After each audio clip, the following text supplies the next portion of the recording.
우리 성경 말씀 요한복음 6장에 있는 말씀 보겠습니다.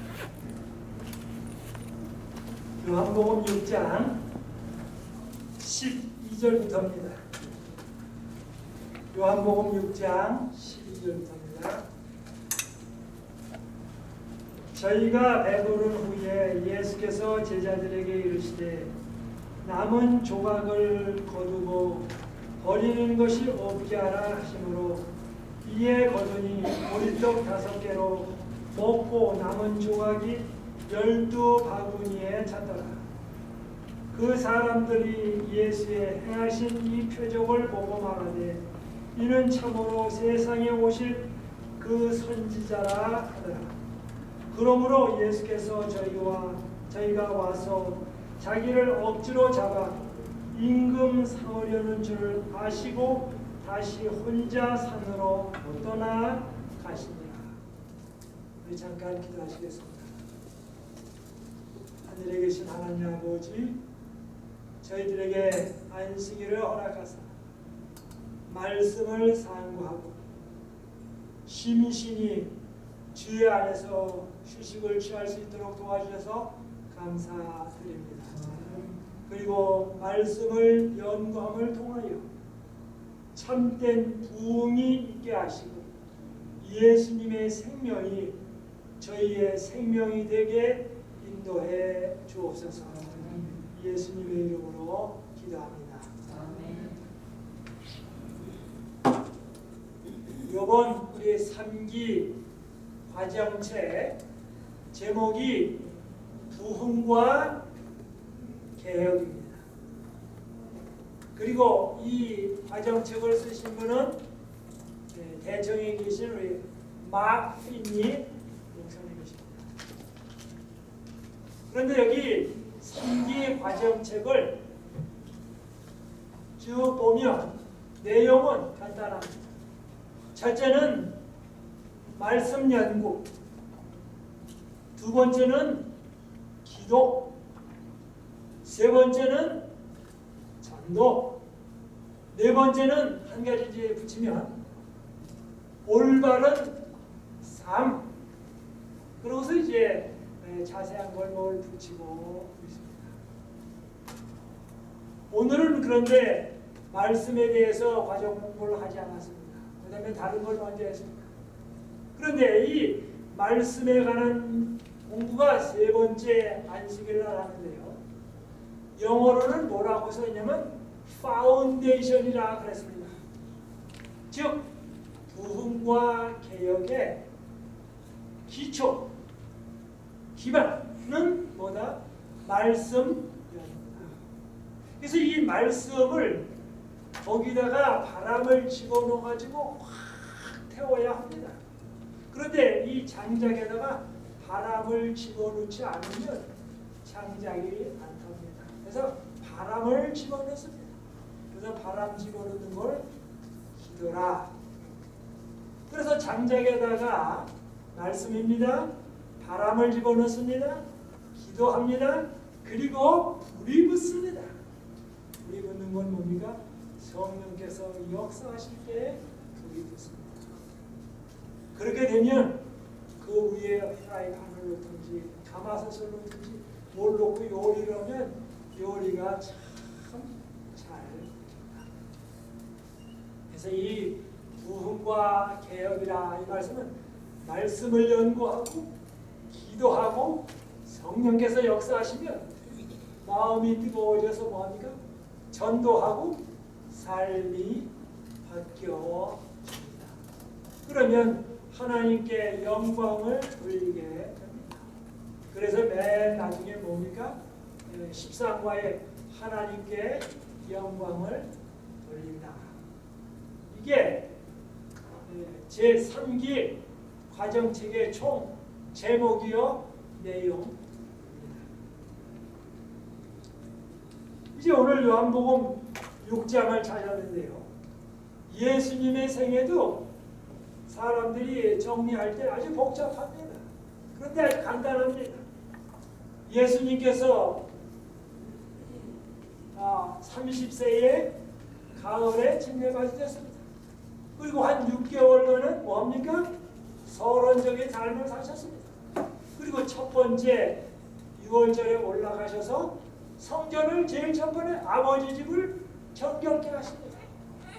그 다음에 두 번째는 그것이 요한복음 2장입니다. 5장에 다시 올라가 가지고 38년 된 중풍병자 고치시고 모든 성경의 핵심은 나다 그 얘기를 하십니다. 그래서 2장부터 5장까지의 기간이 1년입니다. 유대 지방에서 봉해하셨습니다. 그런데 유대인이 그때부터 예수님을 죽이려고 했습니다.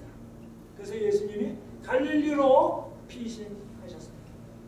갈릴리에 피신하셔가지고 또 1년 동안 전도를 하셨습니다.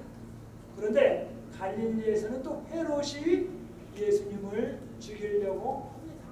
그래서 예수님이 또 피신을 해야 합니다. 그래서 그 다시 피신하는 장면이 나오는데 그 6장이 바로 갈릴리 사람이 예수님을 배척하는 이야기가 요한복음 6장입니다. 그래서 다시 예수님이 갈릴리 갔다가 이제 더 이상 피신할 데가 없어서 사마리아와 베레아로 피신 가십니다. 그러면서 예루살렘으로 올라갑니다. 그것이 누가복음의 이야기입니다. 그 다음에 예루살렘에 도착하셔서 네 번째 6월절 날 예수님이 돌아가셨습니다. 그래서 첫 번째 6월절은 요한복음 2장, 두 번째 6월절은 요한복음 5장, 세 번째 6월절은 요한복음 6장, 네 번째 6월절은 요한복음 13장, 12장, 13장 하면서 예수님의 돌아가시는 이야기. 그런데 이 모든 6월절은 보라 세상 죄를 지고 가는 하나님의 어린 양이다. 그래서 십자가를 이야기하고 있습니다. 그래서 마태복음, 마가복음은 갈릴리 복음입니다. 그 다음에 누가복음은 사마리아와 베레아 복음입니다. 그 다음에 요한복음은 바로 예루살렘과 유대 지방에서의 복음을 증가하고 있습니다. 그러면 사복음서가 무엇을 말하는지, 어떻게 예수님의 생애를 나눌지도 다 끝났습니다. 아주 간단합니다. 그 다음에 이 예수님의 기적 가운데 딱 하나만 마태, 마가, 누가, 요한복음에 기록된 것이 있는데 그것이 예수님께서 5,000명을 먹이신 기록입니다. 딱 한 번.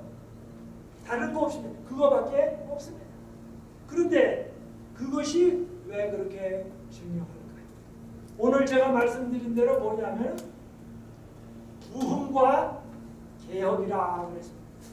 그래서 오늘 부흥에 관한 것입니다. 그런데 부흥의 근본은 말씀입니다. 그런데 여기 예수님께서는 6장에 말씀 얘기를 하십니다. 그 다음에 마태복음 6장 9절부터 주기도문 하실 때에 매일 일용할 양식을 주시고, 그래서 daily bread, 매일의 만나, 매일의 쌀, 매일의 보리밥, 그리고 매일 일을 하는 공급, 그런 얘기를 하십니다. 그래서 이 6장에 예수님께서 5,000명을 먹이신 기사를 이야기하고, 그 다음에 그것은 뭐냐면 푸른 들판에서 그렇게 하셨습니다. 그래서 베세다라고 하는 바닷가, 갈릴리 바다 옆에서 그 푸른 잔디 위에서 예수님께서 5,000명이나 되는 그 군중을 먹이십니다. 그 다음에 예수님께서 배 타고 다시 건너가십니다. 그리고 배 타고 건너갈 때에 그 여름에 배 타고 건너가는데 예수님께서 새벽에 바다 위로 걸어서 제자들에게 오십니다. 근데 베드로가 예수님을 보니까 너무 기뻐요. 그래서 예수님, 진짜로 예수님이십니까? 그러면 뭐 하라고 합니까? 예수님, 나보고 물 위로 걸어오라고 하십시오. 그래서 예수님이 걸어와라 하고 뭡니까? 통행 안전권을 주었습니다. 그랬더니 베드로가 바다 위로 걸었습니다. 그 다음에 이제 배가 드디어 기네사렛 가버나움 조금 아래쪽에 도착했습니다. 그리고 예수님께서 설교하십니다. 내가 하늘에서 내려온 만나다. 내가 진짜 떡이다. 그러면서 요한복음 13장에 예수님께서 내가 떡이다. 내가 내 피를 마셔라. 그렇게 이야기하고 있습니다. 근데 영어로는 이 부흥을 리바이벌합니다. 리바이벌이라는 것은 있었던 것이 다시 살아나는 것입니다. 근데 없는 게 살아나는 게 아니고 있었던 믿음이 다시 활활하는 것입니다. 그래서 오늘 요한복음 6장 12절부터 이제 보면서 말씀을 깊이 좀 상고해 보려고 합니다. 12절입니다. 저희가 배부른 후에 그랬습니다. 그래서 한 소년이 보리떡 5개와 물고기 자기 점심을 예수님께 드렸습니다. 그랬더니 그것이 기도하고 나서 굉장히 많게 됐습니다. 그런데 여기 저희가 배부른 후에 예수께서 제자들에게 이르시되 남은 조각을 거두고 그랬습니다. 그러니까 먹다 이렇게 적어낸 게 아니라 뜯다가 남은 것을 거두고 버리는 것이 없게 하라. 예수님은 모든 것을 풍족히 가지고 계셨습니다. 그러함에도 불구하고 예수님은 뭡니까? 낭비하지 않으셨습니다. 그런데 13절입니다. 이에 거두니 보리떡 5개로 먹고 남은 조각이 12바구니에 찼더라. 근데 예수님의 제자들은 늘 광저리를 들고 다녔습니다. 우리는 요즘에 어디 다닐 때에 늘 운전면허증과 크레딧 카드를 가지고 다닙니다. 그죠? 그래서 운전면허증, 크레딧 카드 이게 없이 다니면 늘 문제가 생깁니다. 그런데 예수님의 제자들은 늘 뭐냐면은 광저리를 가지고 다녔습니다.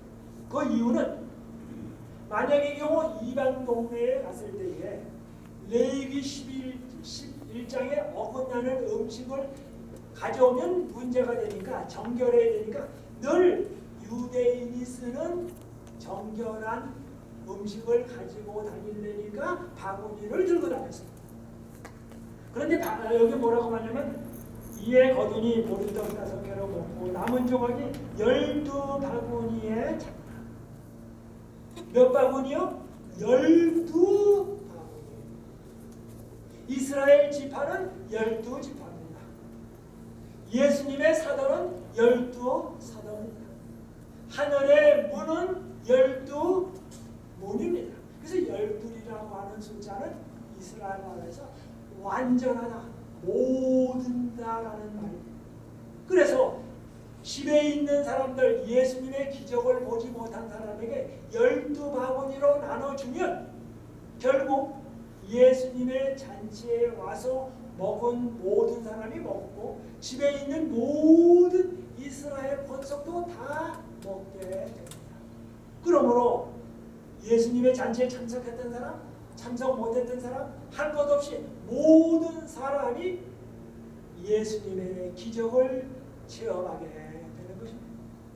그래서 이 말씀을 듣고 음식을 먹었던 사람은 그 장소에서 현장에서 예수님의 말씀 듣고 떡 먹고, 참석 못했던 사람은 뭡니까? 이 떡을 가지고 와서 떡 주고 떡 만드신 얘기를 하니까 결국 뭡니까?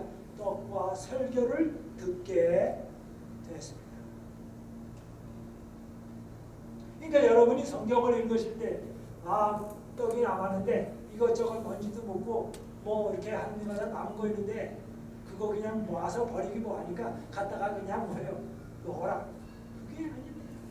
바로 거기에 참석했던 사람, 참석 안 했던 사람도 뭐예요? 떡이 가서 떡만 먹는 것이 아니라 떡 먹을 때 이것이 어떻게 만들어졌는지를 이야기해야 됩니다. 그러면 결국은 뭡니까? 그분이 메시아라는 사실이 나타나게 되어 있습니다. 그 다음에 이렇게 말합니다.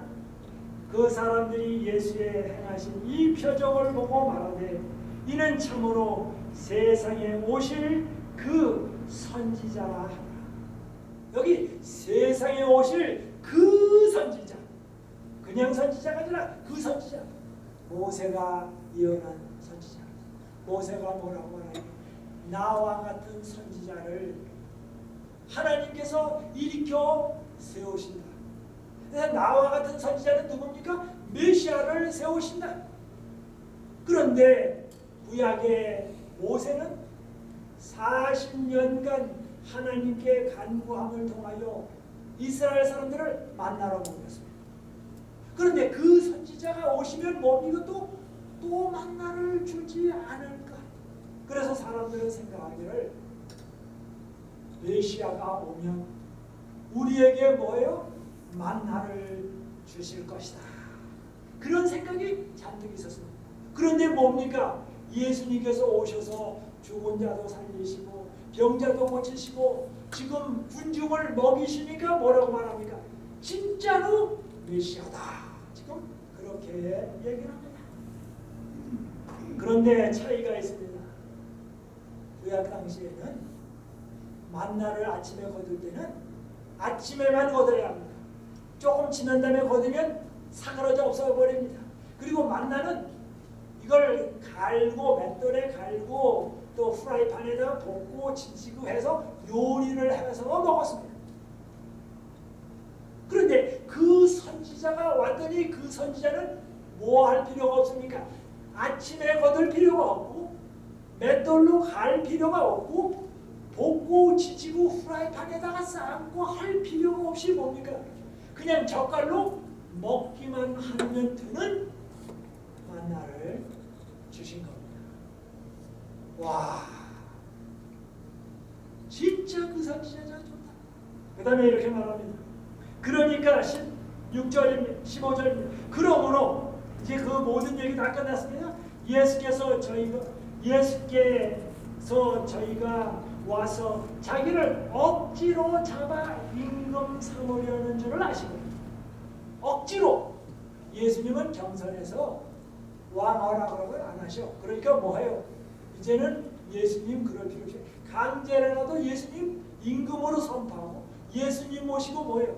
예루살렘에 올라가서 예수님을 왕으로 선포하고 로마 군정 무찔러내고 유대 군인이 배가 고프면 예수님께서 먹을 거 만드시면 되고 로마 군인이 오고 싸우다가 죽으면 예수님이 살리시면 되고. 야, 이제 드디어 메시아가 왔다. 이제는 뭐예요? 농사질 필요가 없어요. 갈릴리 바다에서 고기 잡을 필요가 없어요. 음식주 모든 게 의식주가 해결이 끝난 것입니다. 즉 뭐예요? 예수님께 굴복하고 예수님을 받아들이려고 하는 게 아니라 예수님 보고 뭐예요? 최고입니다, 최고입니다 해가지고 뭐예요? 무료로 양식 받으려고 하는 겁니다. 즉 예수님을 이용하려고 하는 것입니다. 그런데 시대성경을 읽어보면 거기에 제일 먼저 앞장섰던 사람이 누구라고요? 가룟 유다라고 했습니다. 가룟 유다는 뭡니까? 왜 예수님의 제자가 됐습니까? 진짜로 예수 믿으면, 예수님 따라가면 뭐예요? 멋지게 은세 잡을 거라고 생각하고 따라왔습니다. 그래서 뭐예요? 이때가 예수님을 왕으로 삼을 수 있는 절호의 기회다. 그래서 만약에 내가 예수님을 왕으로 삼는데 기여한다고 하면 예수님이 나에게 뭐예요? 선거 잘했다, 선대위원장 잘했다, 그러고서 뭐예요? 국무총리 시킬 줄 알고 그렇겠다. 그래서 여기 이렇게 말합니다. 예수께서 저희가 와서 자기를 억지로 잡아 임금 삼으려는 줄을 가시고 다시 혼자 산으로 떠나 가시니라. 가룟 유다는 완전히 실망했어요. 제자들도 실망을 했어요. 그리고 군중들도 다 흩어졌습니다. 16절입니다. 점을 매. 이제 기분이 한껏 좋았다가 저물었습니다. 해가 저물었습니다. 마음도 저물었습니다. 제자들이 바다에 내려가서 배를 타고 바다를 건너 가버나움으로 가는데, 그런데 예수님은 배에 안 타셨습니다. 그래서 뭡니까? 시내에서 넘어지고 배 타고 가면서 그때 그냥 더 밀어붙여가지고 예수님을 삼아야 되는데 왜 예수님의 말을 듣고 우리가 떠나는가? 불평하기 시작했습니다. 그리고 5,000명 먹이신 기사는 다 잊어먹었습니다. 그랬더니 뭐가 생깁니까? 이미 어두웠고 예수는 아직 저에게 오시지 아니하였더니 큰 바람이 불어 파도가 일어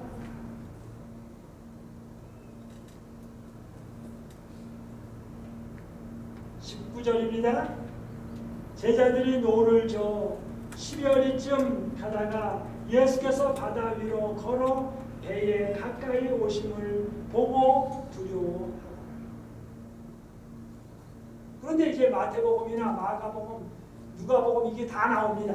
그래서 쭉 보시면 바람이 부는데 갈릴리 바다에는 동쪽에도 산이요, 서쪽에도 산이요, 남쪽에는 평지요, 북쪽에도 산입니다. 그래서 갈릴리 바다의 지역에는 바람이 불면 바람이 이렇게 옆으로 부는 게 아니라 위에서 내려와서 이렇게 붑니다. 소용돌이 칩니다. 그런데 거기에서 잔뼈가 굵은 사람이 베드로입니다.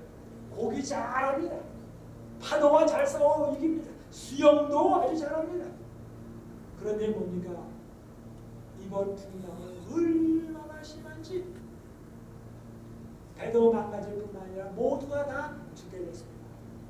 그런데 새벽에 보니까 뭐가 물결 위에 이렇게 뭐가 허연 것 같은 게 이렇게 사람 같기도 하고 뭐가 이렇게 나타나는 것입니다. 그래서 영어 성경에 보니까 오맨이 나타납니다. 뭔 말이냐면 뭐예요? 죽기 전에 마지막으로 뭐예요? 헛개미가 지금 보이는 겁니다. 무슨 이상한 게 보이는 겁니다. 이제 죽기 하루 전 신호라고 생각을 했습니다.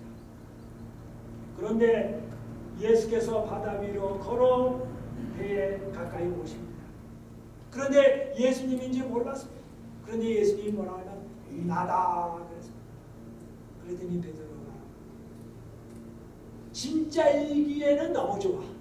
그러니까 뭐예요? 진짜로 예수님이라고 그러면 뭐예요? 바다 위로 물 위로 걸어오라고 해주죠. 그랬더니 베드로가 첫 번에는 물 위로 정신 차리고 가는데 참 기분이 좋았어요. 그러다가 가만히 생각하니까 뭡니까? 뒤를 딱 달아다보고 배 안에 탄 사람들을 보면서 뭐해요? 봐라, 11사람?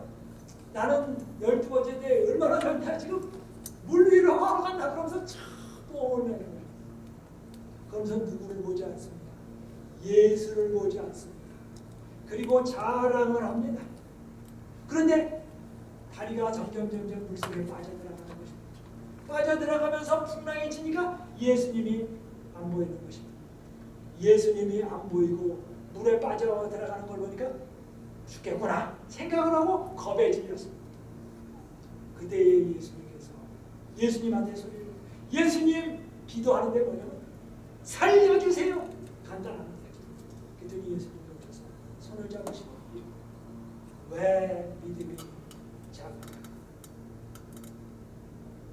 그 다음에 이제 베드로와 함께 예수님께서 배에 딱 타고 났더니 바다가 잠잠해졌습니다. 그리고서는 배가 순탄하게 곧 항구에 도착했습니다. 20절입니다. 가라사대 내니 두려워 말라 하신대 이에 기뻐서 배로 영접하니 나머지 사람들이 예수님을 안으로 모셨습니다. 배는 곧 저희의 가려던 땅에 이르렀더라. 예수님이 타시니까 바다도 잠잠해졌습니다. 예수님이 목적지를 향하니까 곧 바로 배가 도착했습니다. 22절입니다. 이튿날 바다 건너편에 섰는 무리가 즉 벳사다에 섰는 무리가 배 한쪽밖에 다른 배가 거기 없는 것과 또 어제 예수께서 제자들과 함께 그 배에 오르지 아니하시고 제자들만 가는 것을 보았다. 딱 바다 쪽에서 베세다 쪽에 올 때에 예수님과 제자들이 배 타고 같이 왔어요. 배 한 대로 가기로. 그런데 그 전날 이제 그 5천 명을 먹이신 이후에 배가 떠나는데 예수님은 그 배에 안 타셨어요. 그래서 제자들만 타고 건너갔어요. 그런데 여기 뭐라고 말하냐면 24절입니다. 그러나 디베리에서 배들이 주의 축사하신 후 여럿이 떡 먹던 그곳에 가까이 왔더라. 그러니까 예수님의 배가 있고 다른 배들이 왔습니다. 그런데 예수님이 다른 배도 안 타고 왔고 예수님의 제자들이 탔던 배도 안 타왔습니다. 그러면 예수님은 그 건너편으로 갈 방법이 없습니다. 그런데 24절입니다. 무리가 거기 예수도 없으시고, 근데 베세다에 가봤더니 예수님이 안 계세요. 제자들도 없음을 보고 곧 배들을 타고 예수를 찾으러 가버나움으로 갔습니다. 어떻게 돼요? 어제 우리들이 배 타고 왔고 예수님이 배 한 척이 왔는데 예수님이 제자들의 배도 안 타셨어요. 그렇다고 해서 다른 사람들의 배도 안 타셨어요. 예수님이 어디로 가셨는가? 그런데 중요한 사실은 예수님께서 무리를 장정만 5천 명 되는 군중을 먹이셨습니다. 그래서 이 군중을 먹였다는 말은 광야에서 옛날에 40년 동안 만나를 먹이셨다는 말도 되지만 지금 이 군중을 먹이신 분은 누구십니까? 메시아다. 하나님께서 보내신 자다 그 말입니다. 그래서 이 5천 명을 먹였다라는 사실은 지금 먹을 떡에 대한 이야기를 지금 하는 것이 아니라 중요한 것은 뭡니까? 예수님은 바로 하나님이 보내신 하나님의 아들이요 메시아다라는 것을 증거하는 하나의 상표로서 보증으로서 떡을 주셨습니다. 그러므로 관심은 지금 떡에서 누구한테로 가야 합니까? 예수님한테로 가야 하는 것입니다. 그 다음에 이렇게 말합니다. 25절에 바다 건너편에서 만나 랍비요. 그런데 바다 건너편에 가봤더니 거기에 누가 계십니까? 예수님이 계십니다. 어제는 물고기 2마리와 보리떡 5개로 5천 명을 먹이셨습니다. 그래서 그분이 메시아라는 것을 증명했습니다. 그런데 그 밤중에 제자들의 배도 안 타고 또 다른 사람들의 배도 안 타고 그러고서 예수님이 가버나움에 오셨습니다. 이제 두 번째 뭐가 나타났습니까? 바로 그분은 뭐예요? 메시아다. 이게 지금 나타났습니다. 그런데 사람들의 관심은 5천 명을 먹인 떡과 배도 없는데 예수님께서 어떻게 오셔서 그 멋진 그 기적에 관심이 있었습니다. 그래서 질문하는 게 그렇게 말합니다. 바다 건너편에서 만나 랍비요 주님이요 메시아요 그러지 않고 뭐예요? 랍비요. 아직도 마음이 멉니다. 어느 때에 여기 오셨나이까? 여기 오는데 몇 시간 걸렸습니까? 어느 때에 오셨습니까? 지금 묻는 질문은 몇 시에 오셨습니까? 라는 데 있지 않습니다. 그럼 만약의 경우 몇 시간 안 걸려서 왔다 그러면 배도 없는데 어떻게 몇 시간 안 걸려서 옵니까? 빙 돌아서 걸어서 오려면 하루 종일 걸립니다. 안 됩니다. 그러면 그 다음번에 나오는 얘기는 뭡니까? 밤중에 제자들이 배 타고 가는데 풍랑이 너무 심했어. 그런데 예수님께서 뭐예요? 바다 위로 물 위로 걸어오시더니만 물 위로 걸어오시더니만 뭐라고 말씀하십니까? 나다 그랬다. 그랬더니 거기서 베드로가 보고서 주님이시여 주님이시라면 나보고 바다 위로 걸어오라고 하십시오. 그랬더니 용감한 베드로가 뭐예요? 모험을 해가지고 물 위로 걸어간다. 그러면 사람들이 보니까 물 위로 걸어갈 때 물속에 안 빠지더냐고. 빠지긴 왜 빠지냐고. 한쪽 빠지려고 그러고 또 안 빠르고 또 안 빠르고 예수님 보고 간다고. 그런데 이상한 것은 예수님을 바라보지 않았더니 물속으로 빠지더라고요.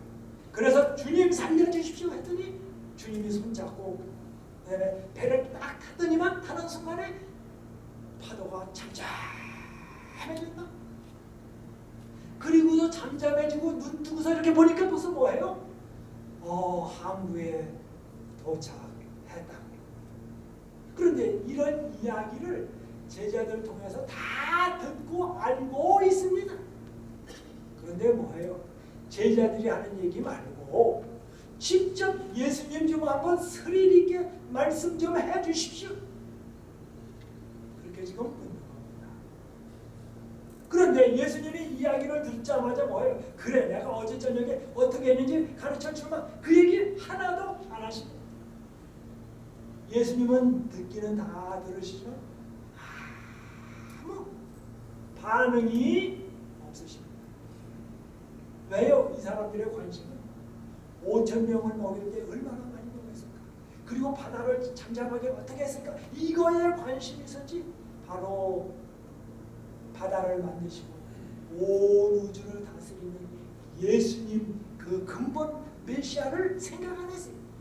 그래서 예수님이 뭐예요? 이러다가는 뭐예요? 내가 이 땅에 올 목적이 제대로 섭지 안 되겠다. 그래서 이걸 완전히 바로 잡아야 되겠다고 생각하시면서 답변 안 하십니다. 26절입니다. 예수께서 대답하여 가라사대 내가 진실로 진실로 너희에게 헬라 단어로는 내가 아멘 아멘 진짜로 너희에게 이르노니 너희가 나를 찾는 것은 나한테 질문하고 나 찾아다니고 하는 것은 표적을 본 까닭이 아니요 내가 하늘에서 온 메시아이기 때문에 나 쫓아다니는 게 아니고 뭐예요? 떡을 먹고 배부른 까닭. 그래서 나만 따라다니고 좋다고 말하면 물고기도 주고 떡도 주고 로마꾼이 쫓아내고 아픈 사람은 뭐예요? 병자 고쳐주고 이제 예수님만 따라다니면 팔자가 아주 편. 그런데 예수님은 그렇게 하면 무슨 문제가 생깁니까? 40년간 광야에서 만나를 먹었던 사람이 뭐했습니까?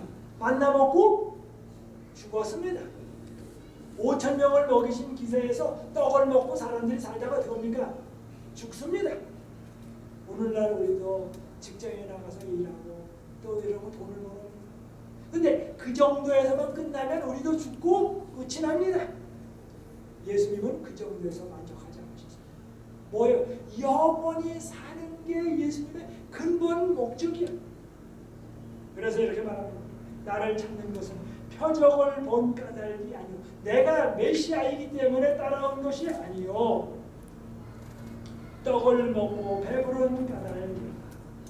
일시적인 것, 예수님은 일시적인 것도 주십니다. 그러나 일시적인 것 이상 영원한 걸 주시기를 원하십니다.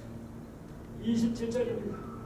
썩는 양식을 위하여 일하지 말고. 사람이 밥을 먹는 이유는 안 죽으려고 밥을 먹습니다. 그런데 밥을 먹고 안 죽은 사람이 있습니까? 말이 이상하죠. 밥을 먹는 이유는 왜 밥을 먹습니까? 안 죽으려. 그런데 밥 먹고 안 죽은 사람이 있습니까? 다 죽었습니다. 다 죽을 것입니다. 여기 이렇게 말하면 썩는 양식을 위하여 일하지 말고 영생하도록 있는 양식을 위하여 하라. 그러면 이 양식이 무엇일까? 이 양식은 인자가 너희에게 주리니 메시아가 너에게 주리니 인자는 곧 나는 선어범의 인자는 아버지 하나님의 인치신 자이다. 아버지 하나님이 뭐예요? 도장 확 찍었다 이거 말이에요. 언제 도장을 찍었습니까? 예수님께서 요단강에서 침례 받으시고 올라오시니까 뭡니까? 하늘이 열리고 성령이 비둘기같이 날고 아버지 하나님은 위에 계시고 성령은 비둘기같이 나시고 성자 하나님은 물 위에서 나오셨습니다. 이는 내 사랑하는 아들이라. 내 사랑하는 아들이요 내 기뻐하는 자다. 그래서 뭡니까? 도장을 확 찍으셨습니다. 그 다음에 요한복음 6장에는 예수님께서 기도하십니다. 아버지 하나님 감사합니다. 물고기 2마리와 보리떡 하나 주셔서 감사합니다. 하고 기도하시고 난 다음에 떡을 떼어줬더니 군중이 다 먹었습니다. 바로 그 떡 떼는 장면에서 바로 인을 치셨습니다. 그 다음에 예수님께서 바다 위로 걸어가실 때에 또 인을 또 치셨습니다. 누군지를. 그래서 이렇게 말합니다. 인자는 아버지 하나님의 인치신 자니라. 28절입니다. 저희가 묻되 우리가 어떻게 하여야 하나님의 일을 하오리까. 이제 어떻게 하면 이제는 그러면 하나님의 일을 하겠습니까? 그래서 하나님의 일을 한다는 말은 즉 하나님이 우리에게 요구하시는 것이 뭡니까? 그래서 그 요구를 우리가 하면 구원받게 되는데 어떻게 하면 구원받고 하늘나라에 갈 수 있습니까? 예수님이 여지껏 성경에 나온 거 말고 또 뭐가 있으면 얘기해 주십시오. 우리가 그것을 따라서 하고 구원받으려고 합니다. 준수할 조건이 있으면 조건 얘기하십시오. 그렇게 얘기를 했습니다. 29절입니다. 예수께서 대답하여 그러는데 하나님의 보내신 자 곧 예수 메시아를 믿는 것이 하나님의 일입니다. 지금 무엇을 하면 구원받겠습니까? 라고 물어봤더니 예수님이 뭐예요? 뭘 하면 구원받는다? 라고 대답하지 않고 구원은 무엇을 하느냐에 달려있는 것이 아니고 아버지 하나님께서 예수님을 보내셔서 예수 믿는 사람의 죄를 다 용서해 주시고 우리에게 성령님을 주셔서 우리가 하나님의 뜻대로 살게 해 주는데 이렇게 해준다는 모든 사실을 받아들이고 주님이 하도록 내어 맡겨라. 무엇입니까? 위임장을 주십니다. 그리고 여기다가 뭐예요? 도장 찍고 뭐예요? 내가 너희를 위해서 다 해줄 텐데 여기 위임장이에요. 영어로는 Power of Attorney. 이 위임장에 도장을 찍어라. 도장만 찍으면 뭐예요? 내가 그 위임장을 가지고 너를 위해 일하마. 변호사들이 그 고객을 위하여 열심히 어떤 일을 하려고 합니다. 그런데 제일 첫 번째 요구하는 것이 뭐냐면 돈도 물론 요구하겠지만 뭘 요구하냐면 여기 위임장에 먼저 사인부터 해 주십시오. 위임장에 사인을 안 하면 변호사가 절대로 일할 수가 없어요. 한 발짝도 못 갑니다. 그런데 변호사가 한 데 가서 사인만 해주면 변호사가 그걸 들고 가가지고 뭡니까? 대신으로 뭐든지 다 합니다. 경찰서로 가고 법정에도 가고 어디든지 위임장만 가지면 변호사는 됐다 그 말입니다. 그러나 위임장에 사인을 안 해주면 아무리 유명한 변호사도 소용이 없습니다. 위임장 없이 어디 가면 뭡니까? 당신이 뭔데 왔어? 그러면 위임장 있어? 그러면 없습니다. 왜? 본인이 요구도 안 하는데 당신이 일하십니까? 당신은 부적격자입니다. 라고. 그래서 여기 예수님이 말씀하십니다. 나를 믿는 것. 그래서 예수님께서 우리의 모든 죄도 사하고 성령님 보내셔서 우리를 선한 선으로 만들고 모든 것을 해줄 텐데 먼저 뭐예요? 이 위임장에 사인을 하라. 그것이 곧 예수님 믿는 것입니다. 위임장에 사인하는 것입니다. 그래서 예수님이 그렇게 말씀하십니다.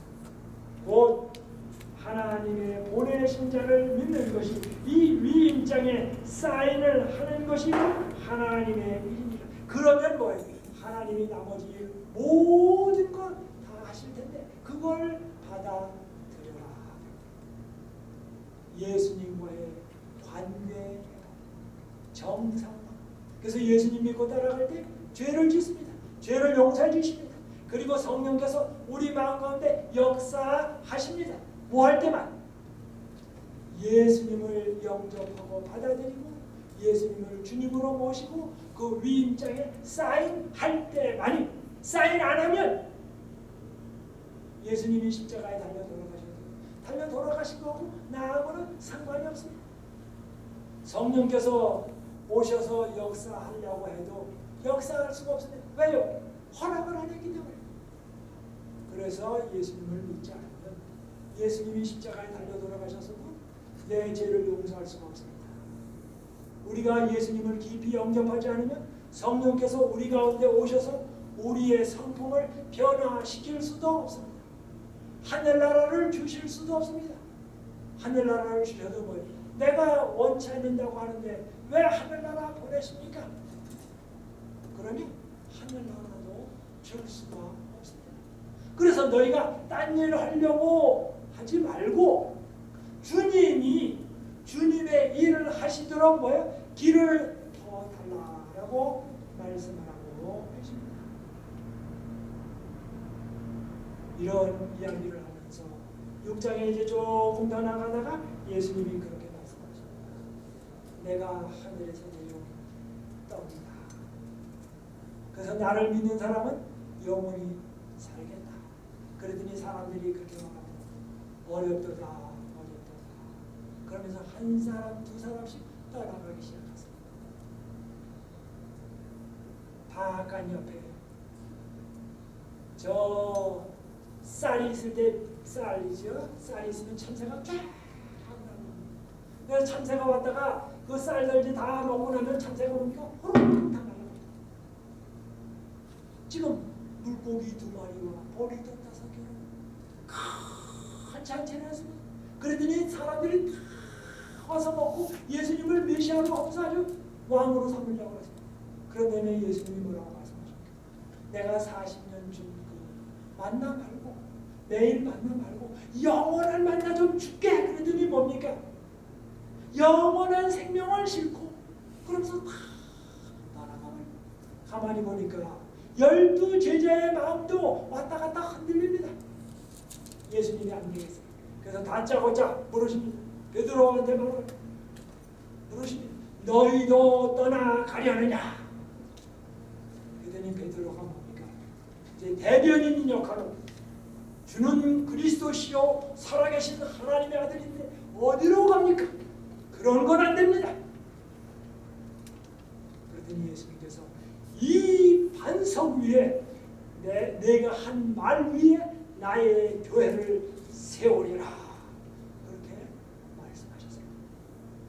그 다음에는 점점 갈릴리 사람도 예수님 배척하고 저 유대 사람도 예수님 배척하고 베레아 사람도 예수님 배척하고 그러면서 예수님은 십자가로 가시게 됩니다.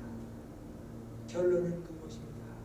우리가 영원한 음식을 원하느냐 일시적인 음식을 원하느냐 바로 어떤 표적을 보고 주님을 따라가는 겁니다. 그러면서 예수님은 오래전에 갈릴리 바다에서 말씀하셨습니다. 예수님께서 제자들에게 기도를 가르치셨죠. 하늘에 계신 우리 아버지 이름을 거룩히 여김을 받아오시니 나라에 임하오시니 뜻이 하늘에서 이룬 것 같이 땅에서도 이루어지이다. 그러므로 이 세상에 요란하고 뭐 새질서가 오고 뭐 오일 쇼크가 오고 별별 일이 다 생겨도 분명한 것은 돌의 나라는 옵니다. 세상 없어도 하나님의 뜻이 하늘에서 이룬 것까지 땅에서도 뭡니까? 이루어집니다. 아무리 세상 정치 경제가 요동쳐도 뜻이 하늘에서 이룬 것까지 땅에서도 이루어집니다. 뜻이 하늘에서 이루어지 땅에서도 이루어집니다. 오늘날 우리에게 일용할 양식을 주옵시고. 하나님께서 광야에서 매일의 만나를 주셨던 것처럼 오늘날 우리에게 일용할 양식을 주옵시고. 옛날 광야에서는 사람들이 매일 만나를 먹었습니다. 가나안 땅에 들어가더니 만나가 내렸습니다. 그런데 하나님께서는 가나안 땅에 들어가더니 더 좋은 만나를 주셨습니다. 아니 가나안 땅에서는 만나가 안 내렸는데요.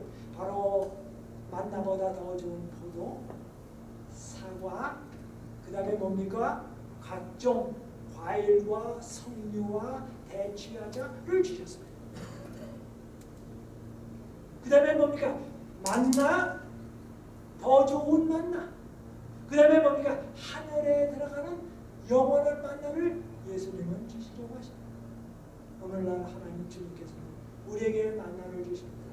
일용할 만나를 주십니다. 어떻게 주십니까?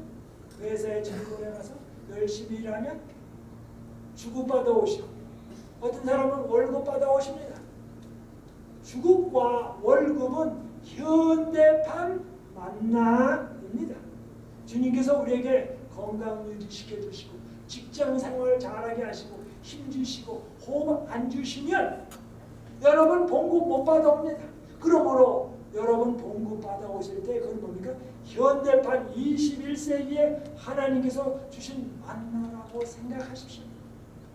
그래서 눈을 뜨면 그것이 만나로 보입니다. 주님은 오늘날 우리들에게 건강 주시고 자동차 잘 굴러가게 하시고 또 진몰개지 잘 내게 하시면서 우리에게 뭡니까? 현대판 만나를 주십니다. 그런데 이 만나를 주실 때 말씀하십니다. 일용할 양식을 주옵시고. 그런데 이 일용할 양식은 먹는 음식도 되지만 돈도 되지만 영적인 양식입니다. 영적인 양식은 뭡니까?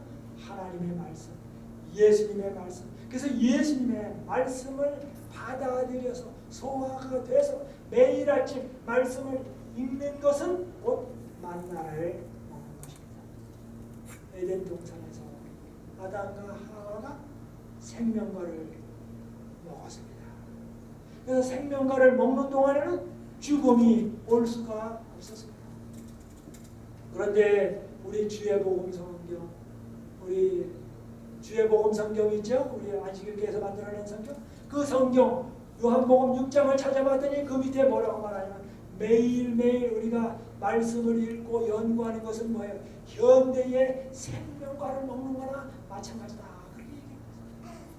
바로 우리가 매일 아침 말씀을 읽고 기도하고 하면 영원한 생명이 솟구칩니다. 믿음이 깊어집니다.